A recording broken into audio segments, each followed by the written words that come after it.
Pemirsa, keberadaan oposisi di Indonesia diyakini akan memperkuat kualitas demokrasi. Hal tersebut disampaikan oleh dosen komunikasi politik UB, Ferdi Firmantoro, menanggapi situasi politik saat ini. Di tengah mulai bergeraknya partai untuk berebut kursi menteri kabinet, Ferdi berharap terdapat beberapa partai yang fokus menjadi oposisi agar kabinet pasca Jokowi ini memiliki penyeimbang dan kontrol yang cukup kuat di parlemen.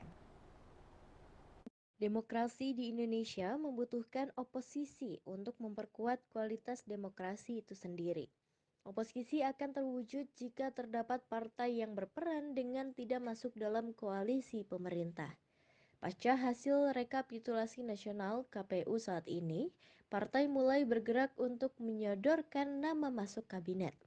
Untuk itu, dosen komunikasi politik UB, Ferdi Firmantoro berharap terdapat partai yang fokus bekerja di luar koalisi pemerintah untuk menjadi oposisi.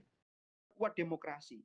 Jadi keberadaan oposisi yang kuat itu bisa membantu, bisa memaksimalkan atau memperkuat demokrasi itu karena justru demokrasi yang sehat itu terjadi yang namanya perdebatan-perdebatan politik, perdebatan-perdebatan publik, tapi dalam rangka untuk mengevaluasi gagasan, bukan hanya masalah like and dislike. Nah, jadi ini penting kenapa oposisi perlu hadir. Dan dua yang tidak kalah penting adalah jangan kemudian hak-hak minoritas itu terabaikan. Biasanya oposisi bisa mengawal hak-hak yang barangkali terpinggirkan atau suara-suara yang termarginalkan itu bisa terkawal oleh kelompok pihak oposisi. Dan yang tidak kalah penting yang kelima itu berkaitan dengan bagaimana sebenarnya oposisi itu bisa apa ya istilahnya, kalau kita dalam bahasa komunikasi politik itu kita bisa menyebutkan sebagai meningkatkan partisipasi politik dan akuntabilitas.